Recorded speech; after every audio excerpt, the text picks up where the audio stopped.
All right, welcome to the Niner Fanatic podcast. My name is Peter Lucas, and I'll be getting you ready for this divisional round matchup. 49ers-Packers rematch from week 3, I believe it was week 3. These teams saw each other last in week 3 and both had completely different team chemistries and personnel playing at that time. So this is going to be a completely different game, and it's going to be completely different matchups, completely different schemes, completely different ways that the coach are thinking of this game. So it's going to be a great game. The elements are going to be involved. So 49ers didn't really find their identity till week 8, I believe. So you could say week 10 due to the injuries and Kyle kind of finding his way with how he was doing his play calling. And in the beginning of the year, he was really kind of trying out a lot of new things and seeing what he could get away with his rookies and with the new players on the team.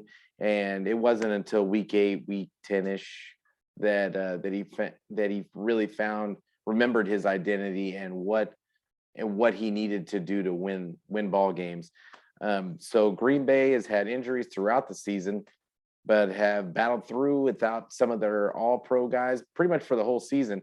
And they're going to get them back for this game, of course, because everybody loves to get healthy and loves to play the 49ers. That's the league. Like every time we play somebody and it's a big game, everybody's got to come back for the game. Other teams get away with playing teams B teams, but not the 49ers. So we knew it was coming, and they're bringing all hands on deck to match the physicality of the 49ers, and that's really what we're known for at this point. 49ers have dominated this playoff matchup in recent years. And we know the coaching staff will be using that as a rallying cry for this game. Green Bay is going to go to their guys and tell them, hey, look, like you guys have been these guys whipping boy for the last however long. And when are you guys going to step up and match that physicality, match the grit, match the toughness? And basically the 49ers don't have to do any of that because that's just who the 49ers are. They're a physical team. Kyle kind of preaches that. I mean, he even really put Ayuk supposedly in the doghouse just because he wasn't kind of buying into that mentality. He wasn't finishing blocks, and all of a sudden Ayuk is a model citizen for us now. And it's just a testament to the way Kyle coaches up and the way he gets his positional coaches to coach him up. So I feel like that is every team that the 49ers play going forward, even if they get past this game, that's constantly in the back of their head that they have to match the physicality.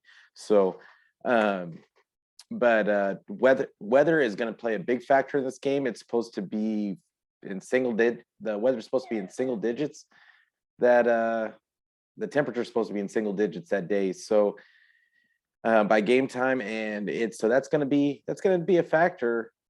It favors the Packers since Rodgers is playing in that type of weather basically his whole career, which is a long time at this point. And but he's been playing it in big games also. So this is just another big game for him. And it's not just another big game. He's really going towards the tail end of his career, and he wants to pile up those wins, and he wants to possibly get to another Super Bowl. So he's going to be playing his heart out. We know that, and we know Rodgers is a great quarterback. So the 49ers, I'm sure, are fully prepared for the greatness that is Aaron Rodgers. 49ers style should be built for this type of weather, though, because what they want to do is they want to run the ball, and they want to be physical, and they're not a finesse team. They're not trusting in they're not going for a bunch of air yards. But we'll see if the ball security becomes an issue, because as built as the 49ers style is for this type of weather, they haven't really had to play in that style of weather.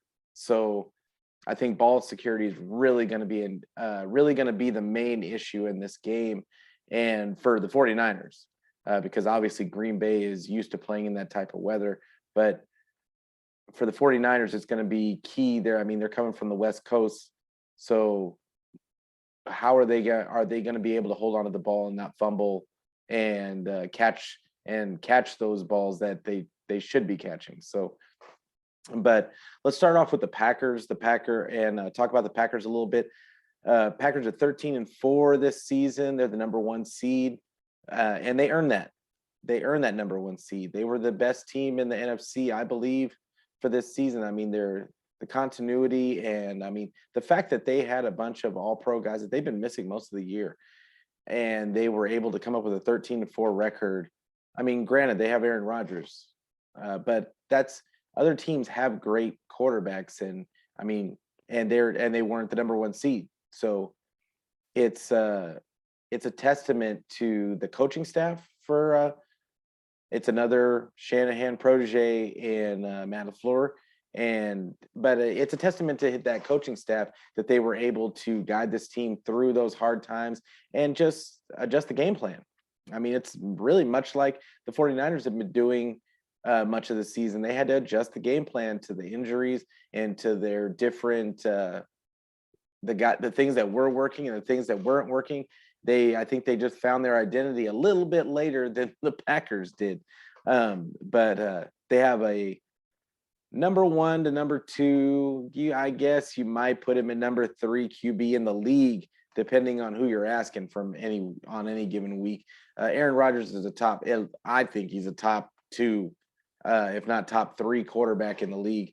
And it's going to be rough for the 49ers to stop this guy. Like he has Rodgers is a first ballot Hall of Famer that still has tremendous throwing ability. Not just throwing ability, he can get out and run for a first down here and there, and has a ridiculous rapport with Davante Adams, his main target. And I just don't think that nobody can really stop his rapport with Davante Adams. You're not going to stop it. You just have to contain it and keep it from completely destroying you. So I think that, but they just got Bakhtiari back from IR. They still have a solid running game with Aaron Jones and AJ Dillon. So it's not like it's just Davante Adams.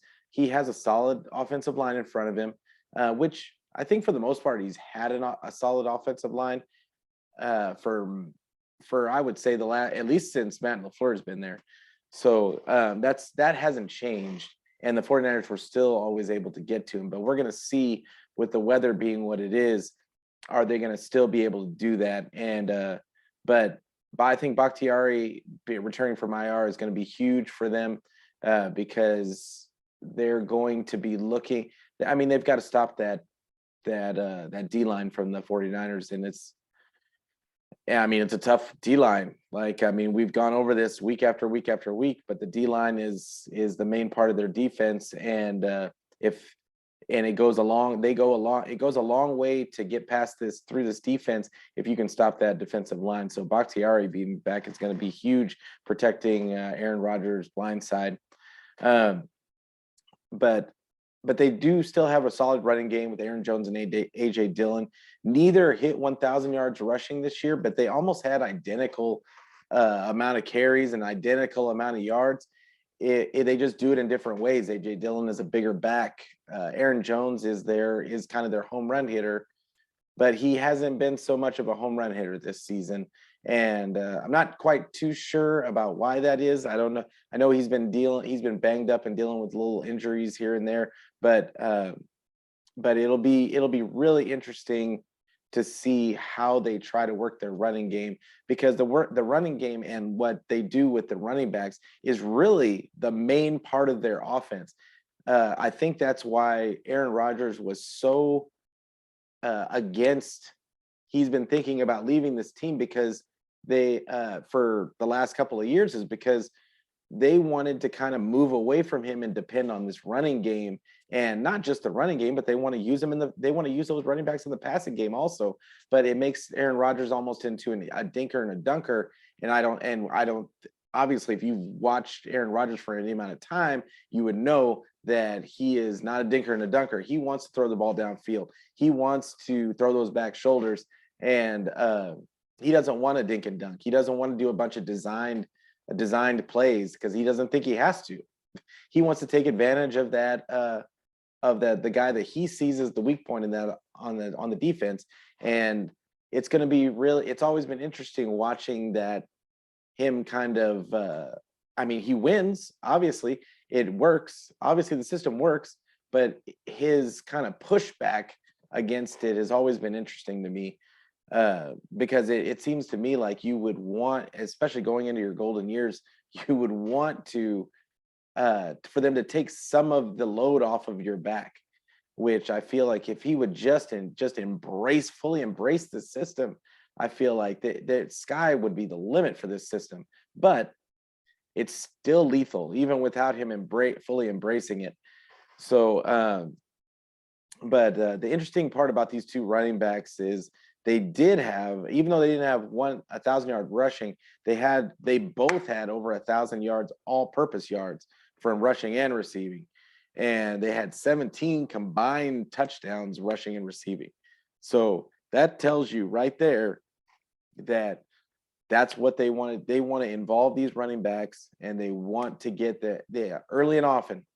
So it's going to be really key for the 49ers to stop that running game and to kind of be able to see those guys coming out of the backfield, because I think I'm just a believer that that's the way they're going to try and scheme it up. But yeah, LaFleur is going to want to use those backs in multiple ways. But I expect Dillon to get a majority of the carries in this game because of the weather. And he's a bigger back. They want to make the 49ers tackle. And luckily for the 49ers, they're really good at tackling. So, but I would say that Warner, in specifically, who's kind of banged up, he's been kind of iffy on the tackling this year. Not all the time, but he's had moments where he's missed a few, like and it's been kind of really uncharacteristic for him this season. And he's still been a really great middle linebacker, but he hasn't been typical all-pro Fred, where he's just flying around and you can't get away from him. He's gonna make every tackle and all that kind of stuff. He really hasn't been that. And so we'll see in this game, but I know that that's what they want to do. They want to make those linebackers tackle, and especially in this weather, it's going to be really difficult. I expect them to go for to try and knock the ball out and go for some fumbles in this game. We're going to see, but I just looking at the stats and watching the tape over the last couple of games, I know that that's what they want to do. Far and away, Davante Adams is the best wide receiver and weapon overall on this team, even though I just talked about the running backs and what they want to do. But really, Davante Adams is what makes this offense kind of go, because he gives them a guy that's always going to be open. It doesn't matter who's on him. Because of his rapport with Aaron Rodgers, they're gonna find a way to get him the ball. I mean, the targets that this man gets on a gamely basis is off the charts. And I mean, the guy has 123 receptions for 1,553 yards and 11 touchdowns. If that doesn't tell you that they are going to get this man the ball regardless, that should be enough to tell you that. So but the closest receiver to Adams is Lazard, with 40 receptions and 513 yards, 8 touchdowns. I mean, 8 touchdowns isn't anything to sniff at, but the fact that you go from 1,553 yards to the closest guy to him is 513 yards, that's almost 1,000 less yards. So you can tell that the rest of the receivers are change of pace guys at best. But you can tell because he got so many yards on so few catches that honestly, they were probably wide. He's probably wide open on a lot of these because of the attention that Devontae Adams requires. So but the one key is that Valdez Scantling is doubtful for this game. We don't know if he's going to play or not, but he hasn't practiced yet, and it would be huge. It would be huge for them to be without him. Not that he's some great difference maker of a receiver, but he's a big body, fast guy that they like to tear the roof off with. And then they did get Randall Cobb back, and he's another guy that's even though he's up there in the years, he can still be speedy and still get past the defense. And Aaron Rodgers has a great rapport with him also from playing with him for so many years in the past. So these are things that we're going to be looking for when it gets closer to game time. But yeah, I'm going to be looking close to that injury report tomorrow, and really Saturday. It's probably going to be all the way up till Saturday till they make a decision about Scantling. So, but if Scantling does play, that's going to allow them to open up four wide, and which I think if they try that, it really could be a detriment for them because the 49ers are only going to rush 4. They're only going to rush 4. So and if you don't have anybody to chip Bosa and not take those other guys one-on-one, you're in for a long day. That offensive line is going to be in for a long day. So they're going to have to dink and dunk their way all the way down the field, I feel. But their defense may be helped by the weather, but there's a chance the 49ers run all over this team and control the clock anyway, because Devondre Campbell has been a tackle machine at 146 tackles at the linebacker spot, and he had 102 solo tackles. So he could tackle, and he's been great for them this season. I think that's really what they had been missing in the past in their defense is linebackers that can tackle, but it's going to be different because of the way Kyle runs this offense.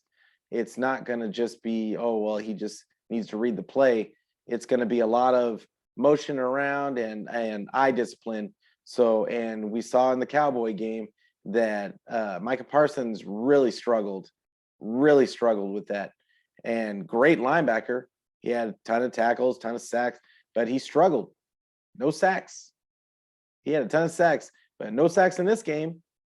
So it'll be, and not that Devondre Campbell is a sack guy. I think he only has like 2.5 sacks for the season, but they got a couple of guys, Gary and Preston Smith that have been getting sacks. I think they both have 9. So it's the opportunity is there.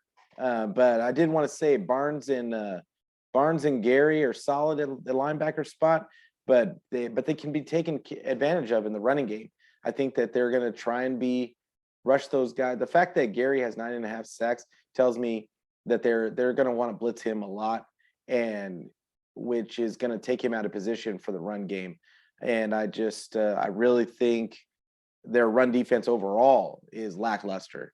They get abused in the run game.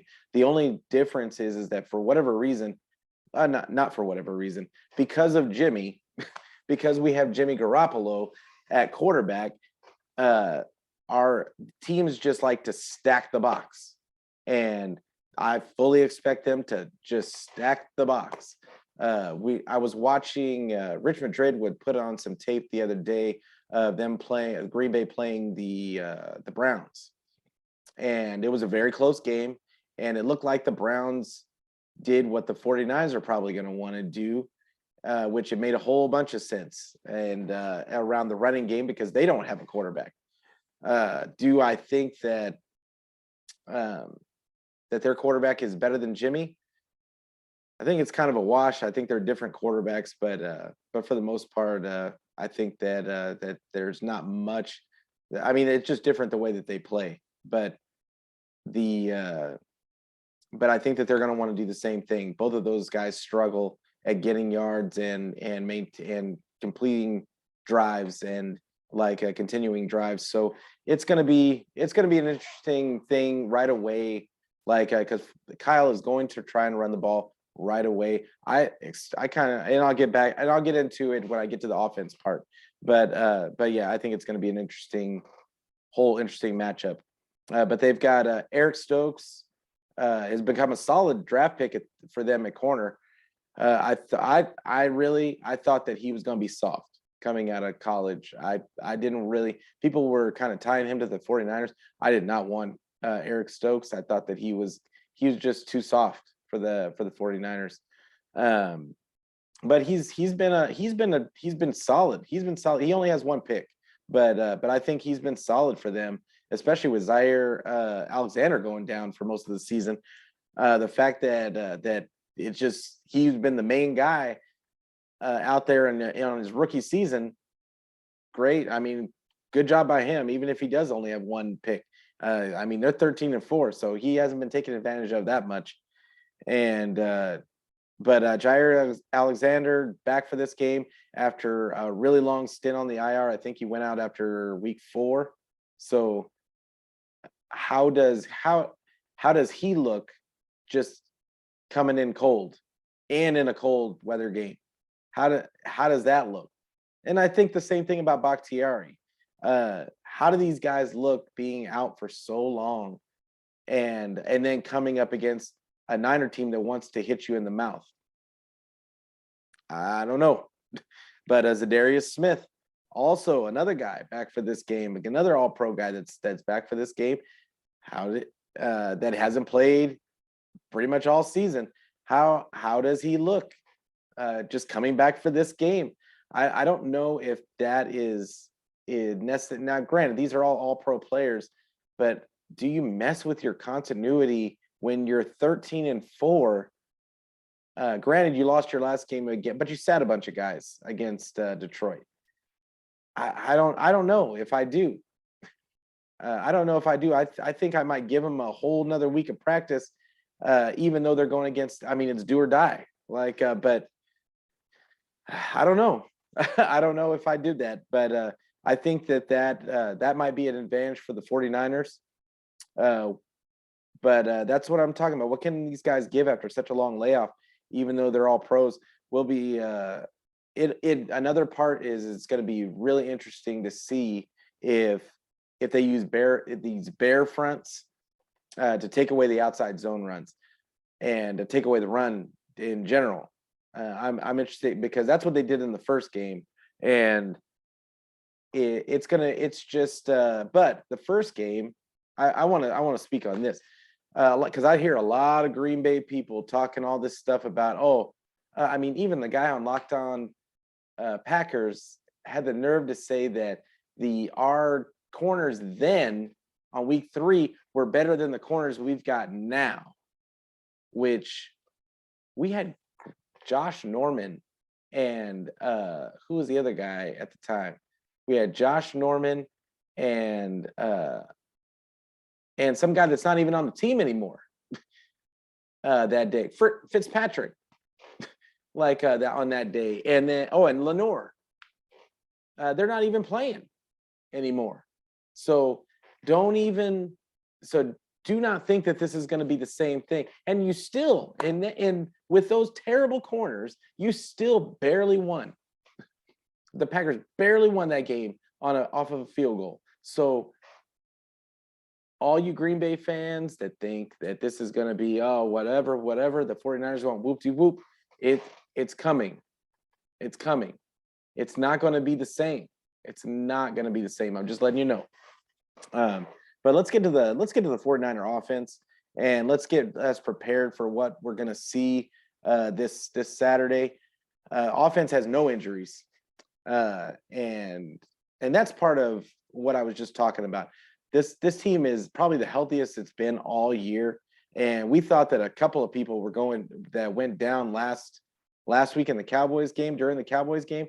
It really made me nervous because, I mean, like when I saw Bosa go down, and when I saw Fred Warner go down, and when I saw Jordan Willis get hurt, and then I saw Ebicom go down, I was just like, oh, this is the worst time, the possible time for this stuff to happen. But it turns out that they're all going to play this week. It looks like they're all going to play. But I just want to talk about the offense first. No injuries on the offense. Offense is completely different from the first meeting. There was no identity the first time the Packers played the 49ers this season. And but Jimmy does have a bum thumb and shoulder. I don't know. I couldn't tell you how that works. But how does that affect his already erratic accuracy? And especially in this weather and the cold. Not that he can probably really feel his hand anyway, because they probably shot him up full of drugs just to numb his hand. But yeah, it's going to be really interesting to see how he throws in this weather with the shoulder, because supposedly that's the reason why his throws were so erratic in the last game in the second half, against the Cowboys, was his shoulder. We're going to get to Jimmy later, but this offense has become downright explosive. All the other pieces on this offense are they're just little time bombs waiting to go off. And when given the opportunity by Jimmy, when put in the right spot, if they get the ball put in the right spot and they get led in stride, these guys are going to break tackles. They're going to break tackles. They're going to get physical. They're going to hit these corners in the mouth on run downs, and it's going to be a really physical game. And so I don't think of the Packers as a physical team. So, and I've always felt like, not always felt like, but I felt like this since the beginning of the playoffs, that is what makes the 49ers have a chance, even though they didn't have the greatest record, even though they're going to go on the road every single one of these games, is that the fact that they are who they are, and the physical nature, and the fact that they want to beat you up on rundowns, and it just sets up the pass, because after you've been blocked and blocked and blocked and blocked, and then you got to go out in coverage, it ends up leaving guys open because they're just tired. So, but Debo is the unquestioned best player and leader of this offense. You see him leading the guys out of the tunnel every single week with the boombox, and Debo is the unquestioned. The fact that he called his shot in that last game, in that Cowboys game, I hope everybody got to see that tape. But yeah, I hope everybody got to see that. That was it was a great moment, I would say, in Niners history. The fact that he would just call his shot the way he did, it was it was a great moment in that game, and I hope he does it more because if he can just do that at will, I mean, why are we not doing it more? But the defense is going to have to pay attention to Debo the whole time, which opens up everything for all the other weapons on this team. Elijah Mitchell, perfect complement to Debo's style, because he hits those holes so hard, and he has gotten so good at finding the holes in the zone read. And it's he is just, for him to be a rookie and running the way that he has, it is amazing. And tip of the hat to Bobby Turner for finding him in the first place. That guy has been an epiphany this season. So, but Ayuk, he is moving like a true wide receiver one. And I said this earlier in the season that I thought that he was starting to look more like that wide receiver. He had that wide receiver one potential, and he was just cooking Trevon Diggs. I mean, Trevon Diggs didn't know where to look. And it goes right back to Jimmy. This man is just destroying people. All you got to do is get him the ball. All you got to do is get him the ball. And the fact that he's just as wide open as he had been in that last game, he only had 5 catches, 66 yards, but he could have had over 100 yards in that game if Jimmy would have just paid attention. So, and been able to just hit bunny throws. So, but Kittle has become an afterthought in this offense at this point. Not that I should rephrase that. It's not that he's an afterthought, but he's just become a big decoy. And he had 1 catch for 18 yards last game. But it's a testament to all the other weapons on this team that he's able to only have 1 catch for 18 yards and they win. I don't think we could have said that last season or the season before that. It's a testament to all. I think that people have paid attention to Kittle and Debo, and they think that that's all we got. But every game they in for a rude awakening. That's fine if they don't know these guys' names. That's fine. You want to call Nick Bosa Joey Bosa, and that's fine. You want to call him Debo Samuel and all the other nonsense. It's fine. You don't know us. That's the way we like it, because you're gonna know us at the end of this game. So it's gonna be it's good. But Kittle, I look for him to be a factor in this game because teams have just been watching him block the hell out of everybody, and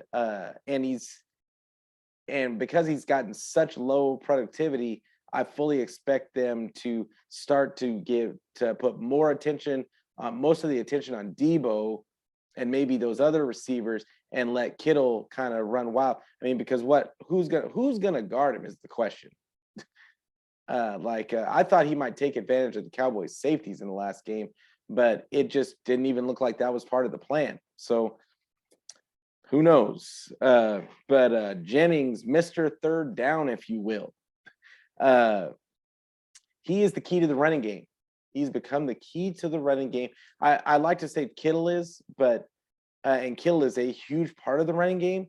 But I think what really has unlocked this running game and the fact that they can run on those 8 and 9 man boxes is that Jennings is huge. He's a humongous wide receiver, and who has just a mean streak. And he just wears down corners and safeties.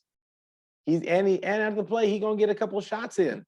I know everybody saw him get the shot on Trevon Diggs in the last game. He's just his physical nature. You got Debo with him blocking and him just running through tackles, and then you got Jennings who's just trying to hit somebody.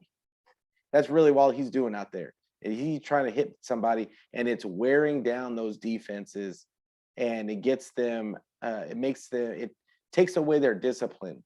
So, but I fully expect Elijah Mitchell to get 25 plus carries as usual. Well, it's going to be a similar game plan to the one against the Cowboys. They want this game to be physical and punishing, especially in that weather. They want to wear down this defense. So ball security is going to be key with the weather. They've got to make sure that they don't get the ball knocked out of their hands. And I think they're going to want Jimmy to throw even less than he did last game. He only had 25 attempts last game.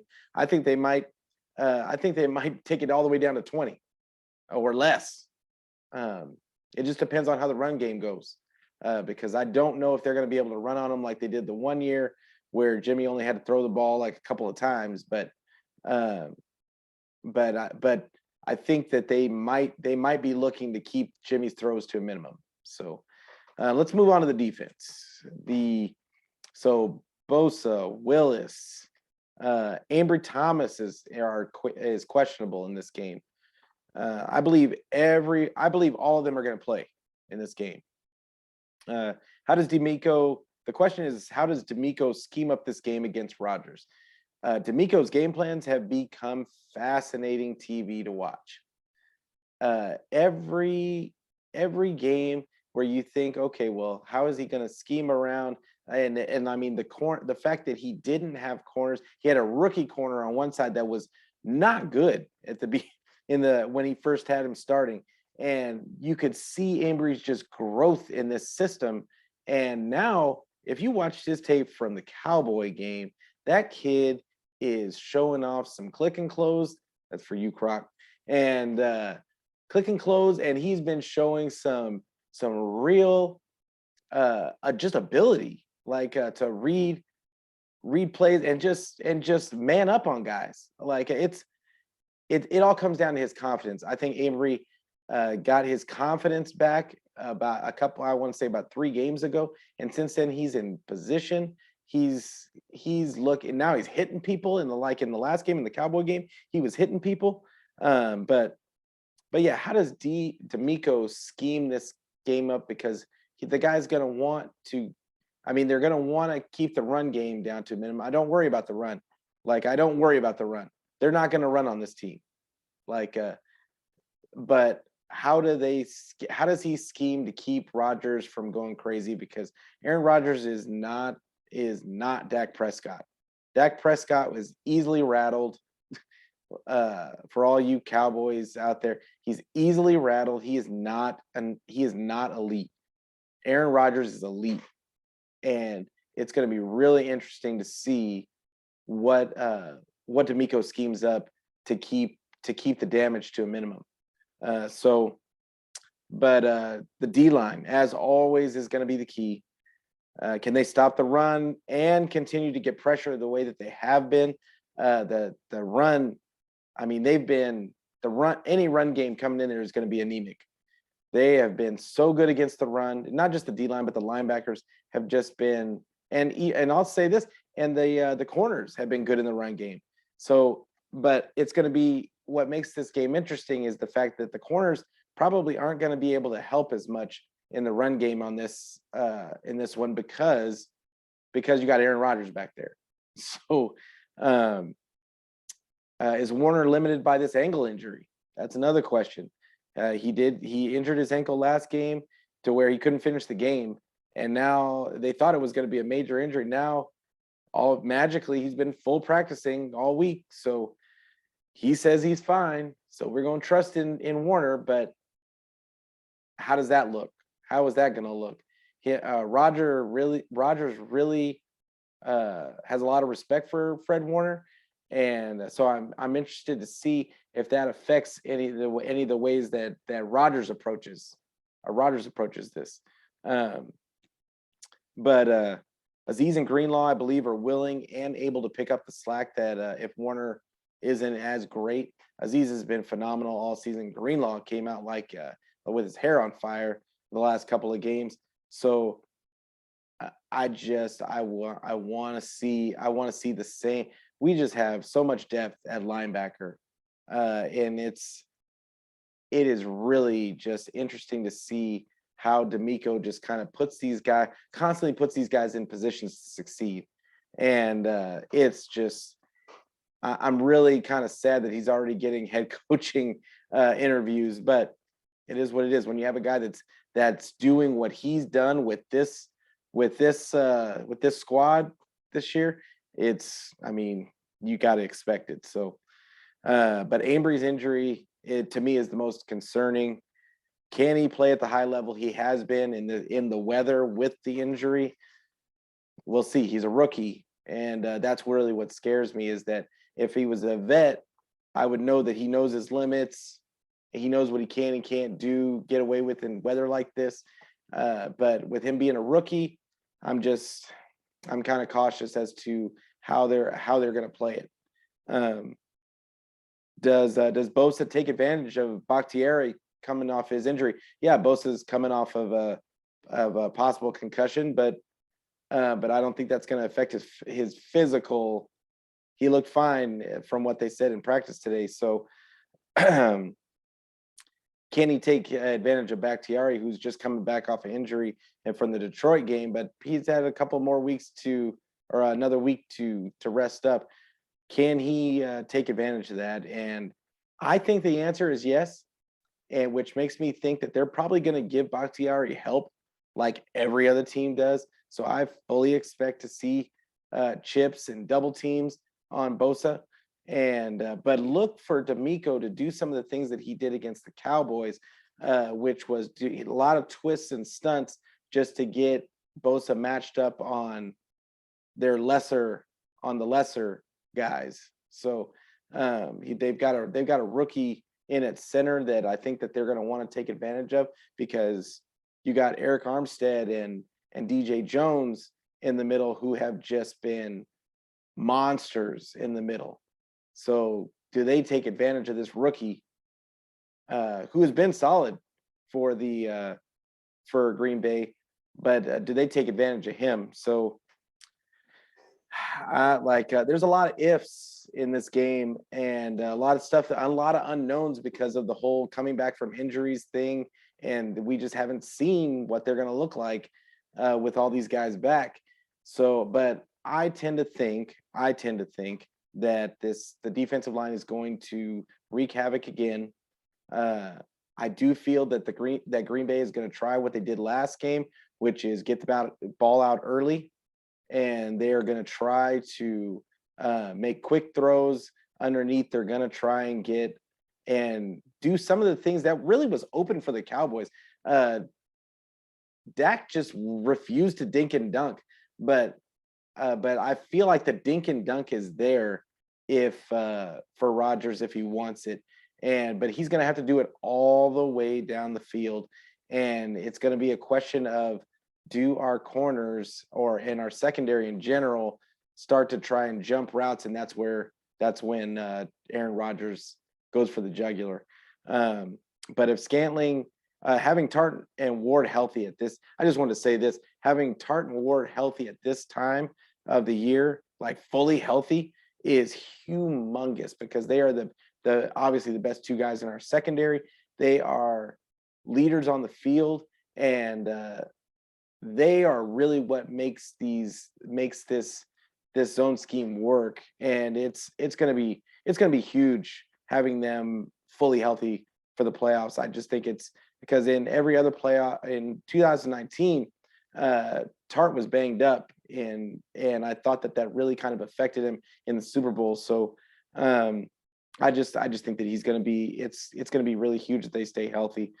If Scantling doesn't play, I believe it's a huge loss for Rodgers against this defense, because I think they really want to go to that four wide look, and I don't think that they can do that if the Scantling doesn't play.